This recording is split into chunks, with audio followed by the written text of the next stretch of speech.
Well, we are officially on the corn, folks. Got home late Sunday from running that load down to Eastern Tennessee for disaster relief haulers. Monday morning, started out switching the combine over for corn.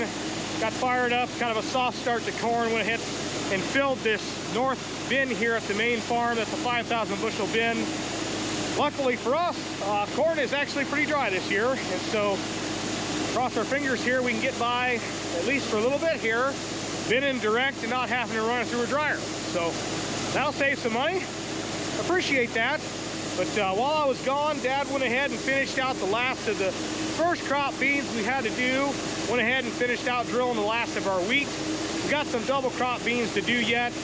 Just had a couple heavy frosts this past week while I was gone and stuff. So those will be shutting down and we'll get onto them probably shortly after corn is wrapped up. We'll see how the year progresses here. But for now, we're going to work on getting our shelled corn done, and I hope that we have good weather for it. Thus far, looks like we're going to have some good weather. Going to have some rain moving in tomorrow, which is Friday, and might shut us down. We'll see how it goes, but we got some rye to drill on top of some silage ground and also some ground that we've shelled the corn off of now. We'd like to get some rye drilled in on that for some coverage for over the winter. I believe today is the 24th. That's correct. Today is October 24th, 2024. So if we get lucky, we should be able to get everything wrapped up as far as harvest goes before any bad, inclement, cold, wet weather gets here. So keep our fingers crossed and hope that's what we can make happen. But in the meantime, I'm going to finish filling this 3,500 bushel bin here on the end. And then from there, we got a 5,000 bushel storage bin here that we've been grinding out of that still has some corn in it. And then after that, we've got the 2 dryers. And I guess we'll keep going so everything here at home is full. Got a 2,000 bushel little bin over there we might consider filling. We don't know yet. We'll see how the harvest pans out. But with any luck, here shortly, stuff at home will be full. And then from there on out, everything gets shipped straight to town. But we'd like to get through all the dry corn here at home and, you know, sell the wet stuff, save me some dry stuff. Yeah, it usually amounts to about 30 cents a bushel. And that hurts. So that doesn't include the moving it. That's just the fuel to fire. Gonna get this bin, or not bin, this wagon unloaded, and that'll wrap up the last of Henshaw's over there, and then we'll tag 2 wagons together, shoot them over to John's. We're kind of trying to get everything far from home done while we've got this beautiful, nice, warm weather. And then if it does turn cold and crappy, we'll at least be on home ground where it's not too far from home and we can kind of play with the weather some and pick our days accordingly. So we're gonna get this unloaded and go grab another one.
old saying, two things in life are certain, death and taxes.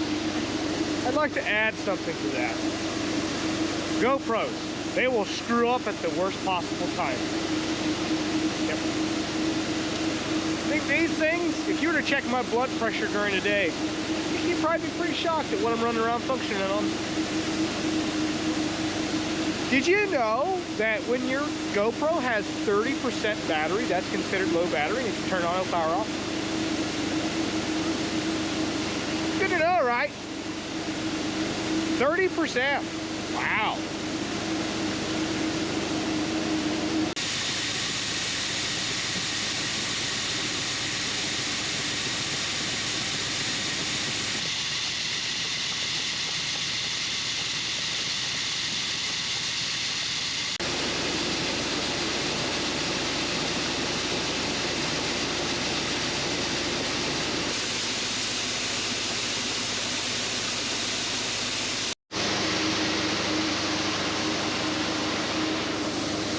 Moisture's running anywhere from 12.8 to 13.6, so like I said, we're bidding this direct, we're skipping the dryer, we're gonna run fans on, probably drop them at another point, but to be honest, 13.5% will keep all winter long.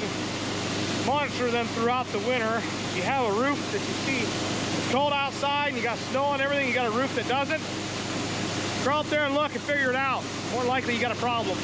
But we'll monitor them throughout the winter months, but like I said, they'll dry down at another point, run the fan. I mean, it's currently about 60 degrees here, and this is cold today compared to what it's been. It's been in the 70s, so we're gonna keep running fans here, dry them down at another point, and they'll keep. But I think this bin will probably be about full by the time I'm done with this wagon. I'll get her empty and I'll go up and check it. You wanna keep them down a little bit from the very top of that steel. Those bins are engineered with a corrugation, gives those things strength, but if you get much corn up past the sides, first off, they'll probably run out. Second off, if it doesn't, you're putting load on top of that wall, and you can run a chance of buckling those bins, and that's the last thing you want to do.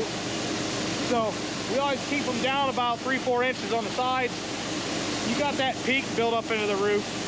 To be honest with you, you got plenty of storage in it, so we'll probably check her after this load, and if it's full, switch off and move over to this 5,000 bushel storage bin here that's still got some corn in it from last year. Don't quite use near the corn we did with milk cows compared to beef cows. It's a whole different animal. I don't know.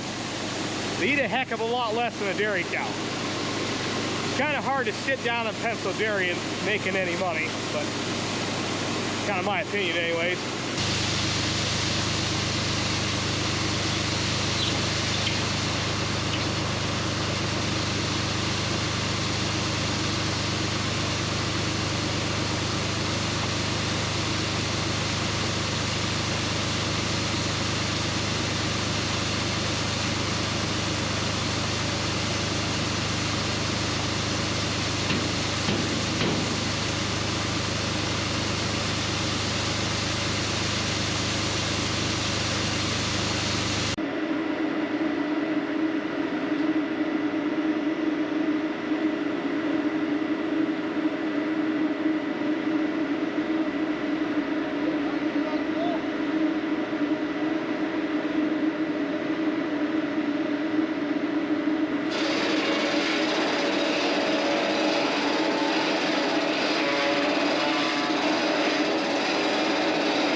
Well, just got down from there.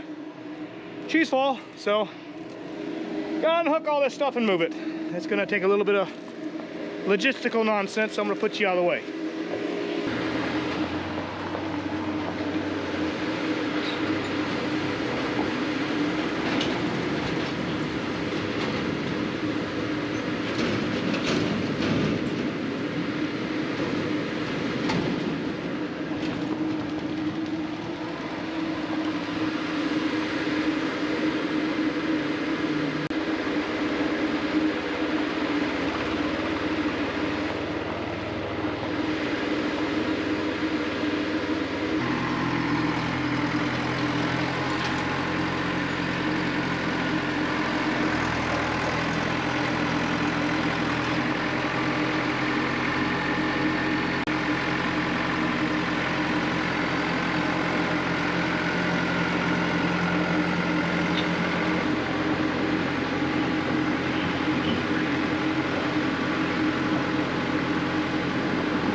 got switched on bins here. Now we're on that 5,000 bushel storage bin. Still got about a third of the corn in it from last year, so not going to take too terribly long to fill. We also switched fields. We ran off. Now we're over there at John's. So just pulled another moisture sample. We're still on that less than 14% corn, so guess we're going to send it. Keep storing it. Seems weird not running a dryer. Not going to complain. I'm thankful for the big guy upstairs. I hope we can keep doing this. One, it really speeds up harvest a lot. I don't think you understand how much it speeds up not having to dry batches, wait for them to cook off, then cool down, then move them. Just doing what I've done thus far has really sped up my harvest. Not going to complain. I'm happy. Saves me money. You know, a year like this where margins are so slim because commodity prices are crap. Thankful for any break I can catch. Although we did put in a 1,000-gallon LP tank this year to try to speed up the drying process. Oh well. I'm gonna have to run up there soon, close that bin, take a grease gun with me and grease the bolts that hold the lids on those. Those are old bins. I have no idea when they were built. Long before my time. They're not the traditional bin lid that flips over and you got a single latch that holds them. There's 3 or 4 different studs with wing nuts and a clamp that slides over the edge of the lip of the lid. And if you don't grease those things, those threads get so seized, you darn near break them off trying to get them back open and freed up. So we kind of grease those religiously to try to avoid that situation. So go back to unloading corn.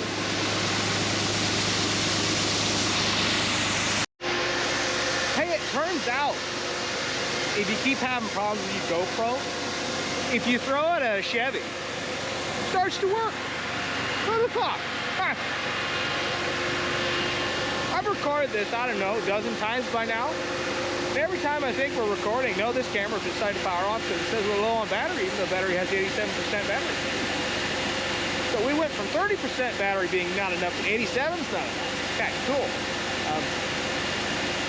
I would just find great pleasure in throwing this thing in that auger and just listening to it grind on the way up there. It's great. I thoroughly enjoy it. Until I had to remember how much I paid for it. Then I would.